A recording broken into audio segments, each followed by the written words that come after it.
Hello pharma student, कैसे हैं आप सब। इसका जो हॉस्पिटल फार्मेसी है चैप्टर 2 का पार्ट 1 पार्ट ए देख चुके होंगे। तो हम आए हैं इस बार पार्ट 2 लेके। हम पिछले लेक्चर में हम कहाँ तक देखे थे पहले वो देख लीजिए।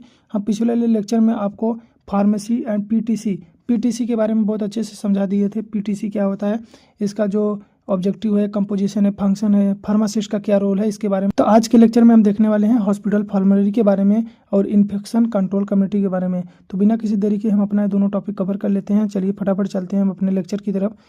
हॉस्पिटल फार्मेसी, ठीक, ये रहा आपका हॉस्पिटल फार्मेसी। चलिए स्टार्ट करते हैं। हॉस्पिटल फार्मेसी एक ऑफिशियल लिस्ट ऑफ ड्रग है। यानी हॉस्पिटल फार्मेसी क्या है, एक हॉस्पिटल की एक लिस्ट होती है, एक बुक होती है जिसमें सभी ड्रग के बारे में लिखा होता है। हमारे हॉस्पिटल में कौन कौन सा ड्रग, कौन कौन सी मेडिसिन चल रही है, इसके बारे में लिखा होता है। ठीक है, जो हॉस्पिटल में उपलब्ध या प्रयोग किए जाने वाले ड्रग होते हैं को दिखाती है। यानी इस लिस्ट में क्या लिखा जाता है, जो भी दवा हमारे हॉस्पिटल में चल रही है, जो उपयोग किया जा रहा है, जो उपलब्ध है, उस लिस्ट में लिखा जाता है। क्लियर। इसका मुख्य उद्देश्य है कि सेफ हो, जो भी दवा है सेफ होना चाहिए, इफेक्टिव होना चाहिए, यानी पेशेंट को ठीक अच्छे से कर दे, और साथ कॉस्ट इफेक्टिव यानी सस्ता भी होना चाहिए का चयन करना होता है। हॉस्पिटल के रेशनल ड्रग यूज को सुनिश्चित करता है। मतलब हमारी हॉस्पिटल में बहुत अच्छे से इलाज होता है। इसको सुनिश्चित कौन करेगा, जो भी हमारे जो बुक है, ये लिस्ट है ड्रग का, यही करेगा। क्योंकि मेडिसिन के थ्रू आप किसी पेशेंट का इलाज करेंगे तो आपका अगर मेडिसिन ख़राब है तो क्या आपके पेशेंट में रेशनल ड्रग का यूज हो पाएगा, लोगों को इलाज हो पाएगी, नहीं हो पाएगी। तो इसके लिए जो भी मेडिसिन उसका अच्छे से यूज हो, इसके लिए यानी पेशेंट को अच्छे से उनका इलाज किया जा सके, इसलिए हमको क्या होना चाहिए, सेफ और इफेक्टिव दवा रखनी होगी जो लोगों में सेफ हो और साथ में क्या हो, बीमारी को ठीक करने में मदद करे। इंपॉर्टेंट पॉइंट देखिए, जैसे पीटीसी की तरह ये भी होती है। यानी यह पीटीसी फार्मेसी थेरेपेटिक कमेटी द्वारा डेवलप और मेंटेन किया जाता है। यानी कि इसको कौन डेवलप कर रहा है, पीटीसी। ऊपर हमने पढ़ लिया था, पीटीसी ही इसको डेवलप मेंटेन करने का काम करता है, बनाने का काम करता है। और फार्मेसी हॉस्पिटल स्टाफ के लिए थेरेपेटिक गाइडेंस, यानी जो भी बीमारी को ठीक करने वाले हैं तो वो क्या होंगे, फार्मेसी में स्टाफ के लिए ऐसा लिखा जाता है, दिया जाता है कि ये दवा इस बीमारी में काम करेगा, उस लिस्ट में लिखा हुआ होता है। आगे स्टैंडर्ड ट्रीटमेंट प्रैक्टिस, आप कैसे अच्छे से ट्रीट कर सकते हैं, कैसे लोगों को ठीक कर सकते हैं, इसको सुनिश्चित करने का काम कौन करता है, हमारा ये हॉस्पिटल फार्मेसी करता है। समझ में आ रहा है आपको। प्रोसीजर फॉर डेवलपमेंट, एक प्रोसीजर क्या हो सकता है, एक तरीका क्या हो सकता है हॉस्पिटल फार्मेसी को डेवलपमेंट करने की। मान लीजिए आपका हॉस्पिटल है तो आप कैसे हॉस्पिटल फार्मेसी को डेवलप कर सकते हैं, कैसे आप बना सकते हैं लिस्ट को। देखिए इसमें एक स्टेप वाइज देखेंगे आपको कैसे क्या करना चाहिए। पहला, ड्रग का सिलेक्शन। आप ड्रग को पीटीसी द्वारा सिलेक्ट करवाइए, कौन सी दवा सेफ है, जिसका साइड इफेक्ट बहुत कम हो, सस्ता हो और आसानी से दवा मिल जाए, यानी इसके आधार पर हम दवा का चयन कर सकते हैं। ठीक। आगे डाटा कलेक्शन, आप फार्मासिस्ट या मेडिकल स्टाफ से साइंटिफिक या क्लिनिकल इकोनॉमिकल डाटा जमा करिए। मतलब जो भी दवा है, क्लिनिकल मतलब होता है वो कैसे पिछले कुछ वर्षों में कैसे वो बीमारी को ठीक कर रहा है, अच्छे से काम करता है कि नहीं करता है, इसका डाटा। इकोनॉमिकल मतलब ये सस्ता हो रहता है कि नहीं रहता है, कि महंगा हो जाता है, इसके बारे में। ठीक। यानी ड्रग के therapeutic use, interaction, adverse reaction का अध्ययन किया जाता है। इसके बारे में आप अच्छे से पता कर लीजिए, दवा सही काम करता है कि नहीं करता है, इसका थेरेपेटिक यूज क्या है, साथ में दूसरी दवा के साथ इंट्रैक्शन कैसा करता है, एडवर्स रिएक्शन, एडवर्स इफेक्ट क्या क्या दिखा सकता है। ठीक। ये सब आप पहले डाटा कलेक्ट करिए, उसके बाद इवेल्युएटिंग करिए, मूल्यांकन करिए। अब आप दोनों डाटा कलेक्ट करेंगे, अब आप मूल्यांकन करेंगे कि हमको उनमें से कौन सा दवा रखना है। तो आपको ऐसा दवा रखना है या डिसाइड करेगा कि ड्रग फार्मेसी में कौन सी दवा होंगे जो इसेंशियल ड्रग हो, क्या हो, आवश्यक हो और हाई यूज ऑफ ड्रग हो। ऐसी ड्रग जो आपके हॉस्पिटल में बहुत टाइम यूज हो जाएगी, जैसे एंटीबायोटिक है तो सभी को एंटीबायोटिक देना पड़ेगा, जैसे या आपका कोई मान लीजिए रेनिटिडीन है, गैस का इंजेक्शन है, तो सबको देना पड़ेगा। तो ऐसे आपको प्रायोरिटी रखना है। ऐसे जो ड्रग होंगे इनको आप प्रायोरिटी रखेंगे, यानी इसको आप सबको देंगे, तो ऐसे दवा को आपको पहले सेलेक्ट कर लेना है। क्लियर। उसके बाद क्या करेंगे, अप्रूवल ले लेंगे किससे, पीटीसी से। इसे फाइनल अप्रूवल लेने के बाद हॉस्पिटल फार्मेसी को हॉस्पिटल में लागू कर दिया जाएगा, यानी वो लिस्ट आपके हॉस्पिटल में लागू हो जाएगा। इम्प्लीमेंटेशन रिव्यू होगा, hospital pharmacy hospital staff pharmacy में डिस्ट्रीब्यूट और इम्प्लीमेंट कर दिया जाएगा और समय समय पर रिव्यू अपडेट किया जाएगा। मान लीजिए समय समय पर कोई एडवर्स रिएक्शन देखने को मिलने लगा उस दवा का, तो उसको आप अपडेट करेंगे, यानी उसको डिलीट कर देंगे, दूसरे किसी ड्रग को क्या करेंगे, उसमें ऐड करेंगे। ठीक। और समय समय पर उसको चेक करते रहेंगे। यहाँ तक आप लोग को समझ में आ गया होगा। आगे देखिए, criteria for addition of drug hospital pharmacy. मान लीजिए कोई नवा दवा आपके हॉस्पिटल फार्मूले में, आपके जो लिस्ट बना हुआ है हॉस्पिटल का, उसमें आप ऐड करना चाहते हैं या उसमें आपको ऐड करना है, तो उसमें क्या क्या कुछ गुण होने चाहिए, वो चीज़ें हैं। जैसे ड्रग का प्रूवन थेरेपेटिक इफिकेसी होना चाहिए, यानी जो उसका थेरेपेटिक इफिकेसी है वो प्रूव होना चाहिए कि हाँ ये दवा अच्छे से काम करती है। साथ ही सेफ्टी होना चाहिए, जो भी दवा है वो सेफ होना चाहिए। ठीक, साथ में ड्रग का कॉस्ट इफेक्टिव होना चाहिए, यानी जो दवा है आपके हॉस्पिटल में फिट होना चाहिए। आपका हॉस्पिटल मान लीजिए महंगा नहीं तो आप दवा भी बहुत महंगा नहीं लेंगे, तो यानी वो सस्ता होना चाहिए। आगे availability and ease of procurement hospital में होना चाहिए, मतलब आसानी से आप उसको कहीं से खरीद सकें। ऐसा नहीं होना चाहिए कि उसका स्टॉक ही कहीं नहीं मिलता है। ठीक, तो ऐसी दवा नहीं होनी चाहिए, वो आसानी से उपलब्ध हो जाए। आगे ड्रग का उपयोग हॉस्पिटल ट्रीटमेंट प्रोटोकॉल के आवश्यक होना चाहिए, जो भी उसका ट्रीटमेंट, जो भी उसका इलाज उस दवा की मदद से किया जाएगा, यानी वो भी हमारे जो वो किया जाएगा तो उसको क्या हो, हमारे हॉस्पिटल के प्रोटोकॉल में वो आना चाहिए। ठीक, आगे ड्रग का साइंटिफिक एविडेंस होना चाहिए, यानी उस दवा का कोई वैज्ञानिक होना चाहिए, हाँ इस दवा को किसी ने खोजा है, कैसे है। क्लिनिकल ट्रायल्स होना चाहिए, और उस दवा का क्लिनिकल ट्रायल्स अच्छे से हुआ होगा तो पता चलेगा कि हाँ दवा इस क्या करता है, सपोर्ट करता है, यानी बीमारी को ठीक करता है कि नहीं करता है। ठीक, तो ये सब क्राइटेरिया अगर दवा में है तो आप उसको अपने फार्मूलरी में ऐड कर सकते हैं। आगे criteria for deletion of drug from the hospital फार्मूलरी। मान लीजिए किसी दवा को अपने हॉस्पिटल फार्मूलरी से डिलीट करना चाहते हैं, निकालना चाहते हैं, तो क्या होगा, आप कब निकालेंगे। देखिए इसका क्या क्या कंडीशन हो सकता है, जब थेरेपेटिक वैल्यू आउटकम या इन्फीरियर हो, यानी क्या हो जाए, उसका जो थेरेपेटिक वैल्यू हो क्या हो, कम हो या खराब हो, या ड्रग के एडवर्स इफेक्ट या टॉक्सिसिटी अनएक्सपेक्टेबल हो, यानी जो ड्रग का एडवर्स रिएक्शन है या जो दवा क्या जहरीला हो गया है, तो उसको आप अपने हॉस्पिटल फार्मूले से बंद करेंगे और किसी को दवा नहीं देंगे। ठीक, जैसे हमने पहले भी बताया।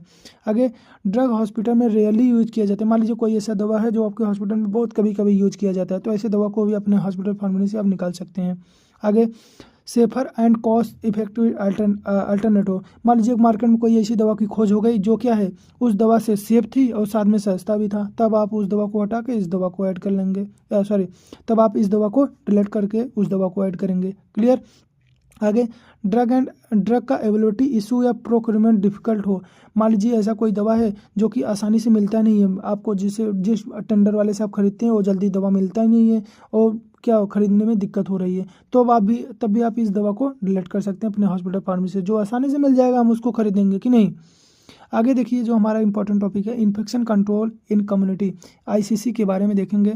इन्फेक्शन कंट्रोल कम्युनिटी एक ऐसा समूह होता है जो कम्युनिटी मतलब वो समुदाय हेल्थ केयर सेटिंग में इन्फेक्शन को प्रिवेंट करता है। इन्फेक्शन मतलब जो एक पर्सन से दूसरे पर्सन से दो बीमारी फैल जाते हैं, वैसे बीमारी को इन्फेक्शन डिजीज कहते हैं।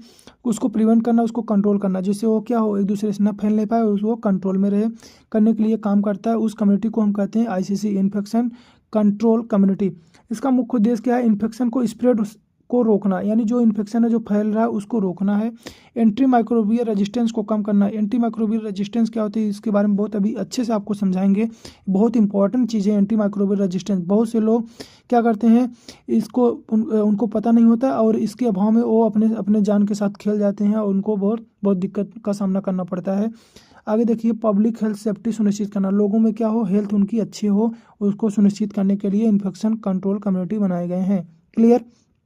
देखिए आईसीसी पॉलिसी गाइडलाइन बनाता है कि इन्फेक्शन प्रिवेंट स्टैंडर्डाइज कैसे हो। मान लीजिए आपके एरिया में मच्छर की बहुत अधिक वो कहर चल रहा है और सभी लोग को डेंगू हो रहा है, किसी को मलेरिया हो रहा है, ठीक, तो ऐसे क्या करेंगे, यानी वो फैल रहा है, बीमारी है, फैल रहा है।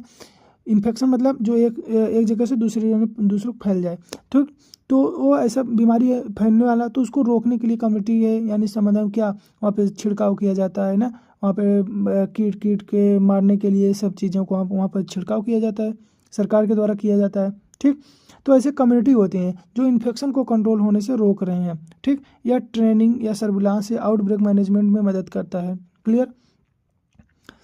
आगे देखिए ऑब्जेक्टिव ऑफ आईसीसी। आईसीसी का ऑब्जेक्टिव क्या है, पहला prevent of infection community and health care setting, जो हेल्थ केयर सेटिंग कम्युनिटी समुदाय में जो भी इन्फेक्शन फैल रहा है उसको रोकना। अगला monitoring and controlling antimicrobial use of to prevent resistance, देखिए मॉनिटरिंग करना है और उसको कंट्रोल करना है, किसको, एंटी माइक्रोबियल यूज को, यानी रेजिस्टेंस को हमको कंट्रोल करना है। अभी इसको आपको अच्छे से बताएंगे एंटी माइक्रोबियल रेजिस्टेंस क्या होता है, ठीक।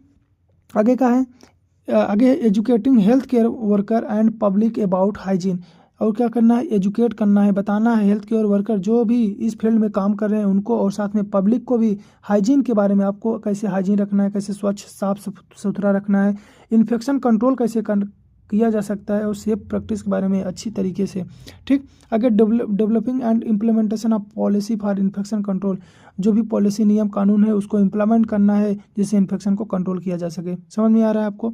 आगे सर्विलांस करना है इन्फेक्शन डिजीज, जो भी जिसको बीमारी हो गया उसको सर्विलांस, उसको निगरानी रखना है, साथ में रिपोर्ट भी करना है उसको अच्छे से। ठीक, आगे जो इसका देखिए जिसका जो फंक्शन है इसका ऑब्जेक्टिव ही है, यानी इसका जो फंक्शन ऑब्जेक्टिव एक ही है। आप इसका फंक्शन और ऑब्जेक्टिव एक ही लिख सकते हैं, यानी इसको आप फंक्शन के रूप में भी लिख सकते हैं। ठीक, आप इसको फंक्शन भी लिख सकते हैं, यानी फंक्शन ऑब्जेक्टिव इसका एक ही है। क्लियर।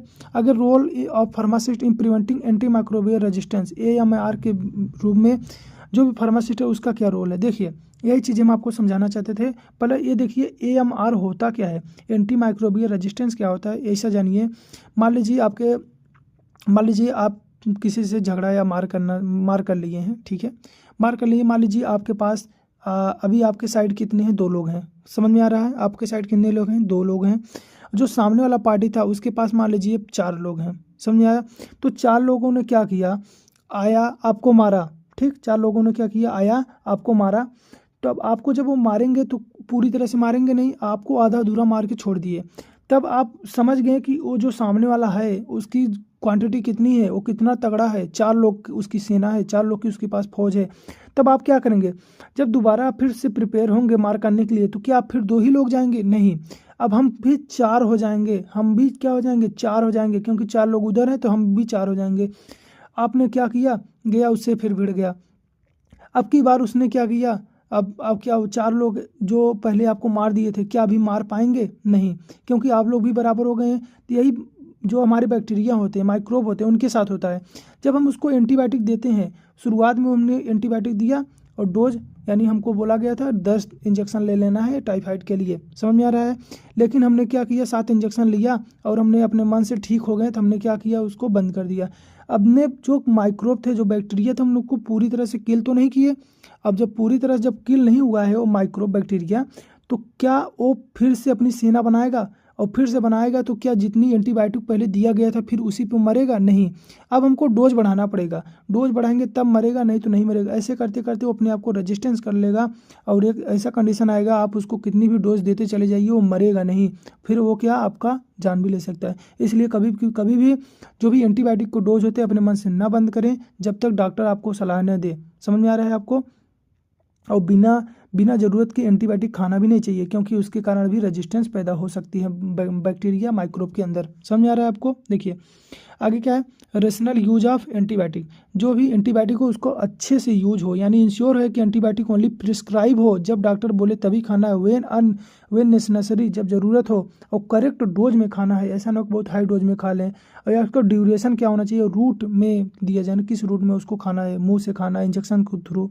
ठीक, जैसे अगला है मॉनिटरिंग एंटीबायोटिक यूज, जो भी एंटीबायोटिक है उसको मॉनिटर करना, उसका मिसयूज को रोकना, उसको कोई गलत तरीके से ना खाए। मान लीजिए आपको सर्दी जुकाम हो गया, एंटीबायोटिक खा लिए, अरे सर्दी जुकाम से एंटीबायोटिक्स क्या लेना देना है, सर्दी जुकाम वायरस के कारण हो सकता है, बैक्टीरिया के कारण, आपने बिना चाहे ही मान लीजिए वायरस के कारण था आपने एंटीबायोटिक खा लिया, वो तो जाकर रेजिस्टेंस पैदा करेगा ना। तो इसलिए अनचाहे में आप एंटीबायोटिक ना खाइए जब तक आपको सही गाइडेंस ना मिले, सही नॉलेज नहीं मिल रहा है, सही आपको इलाज नहीं, उसको जांच नहीं लिया जा रहा है कि माइक्रोब के कारण है कि वायरस के कारण। समझ आ रहा है आपको। देखिए आगे एजुकेशन एंड अवेयरनेस, और क्या करना है, डॉक्टर स्टाफ पेशेंट को एंटी माइक्रोबियल रेजिस्टेंस के बारे में अवेयर करना है, बताना है, और रेशनल यूज के बारे में एजुकेट करना है, कैसे आप मेडिसिन का अच्छे से यूज कर सकेंगे। प्रमोट गाइडलाइंस, हॉस्पिटल और कम्युनिटी में एंटी माइक्रोबियल और क्या है स्टारवेंशिप प्रोटोकॉल इंप्लीमेंट करना है, यानी एंटी माइक्रोबियल रेजिस्टेंस के बारे में हॉस्पिटल और कम्युनिटी में प्रोटोकॉल बनाना है, बताना है, उनको समझाना है। समझ आ रहा है आपको।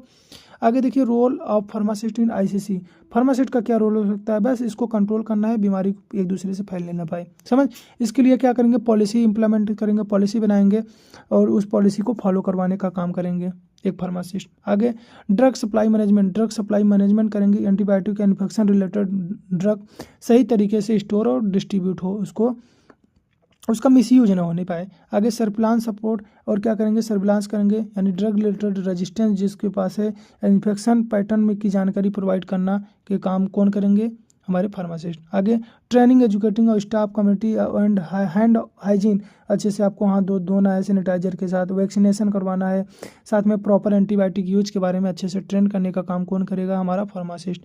आगे रिपोर्टिंग एंड फीडबैक, रिपोर्ट करना, फीडबैक भी लेना है, यानी ICC drug related infection control issue को एंटी माइक्रोबियल मिसयूज की रिपोर्ट करना है, यानी अगर मान लीजिए ऐसा कोई दिक्कत होता है ड्रग रिलेटेड इन्फेक्शन कंट्रोल में, अगर कोई इशू होता है या एंटी माइक्रोबियल रेजिस्टेंस की कोई मिसयूज की इशू है तो उसको आपको रिपोर्ट करना है। समझ में आ रहा है आपको? तो आपका ये चैप्टर यहीं पे समाप्त होता है। अच्छे से आप पढ़ते रहिए। और हमारा देखो चैप्टर खत्म हो गया है, अगले चैप्टर में मिलेंगे चैप्टर नंबर 3 में हॉस्पिटल फार्मेसी के। तब तक के लिए आप अच्छे से पढ़िए, और हमारे अगर चैनल को सब्सक्राइब नहीं किए हैं तो आप चैनल को सब्सक्राइब करके शेयर जरूर कर दीजिएगा। ठीक है, पढ़ते रहिए। Bye bye.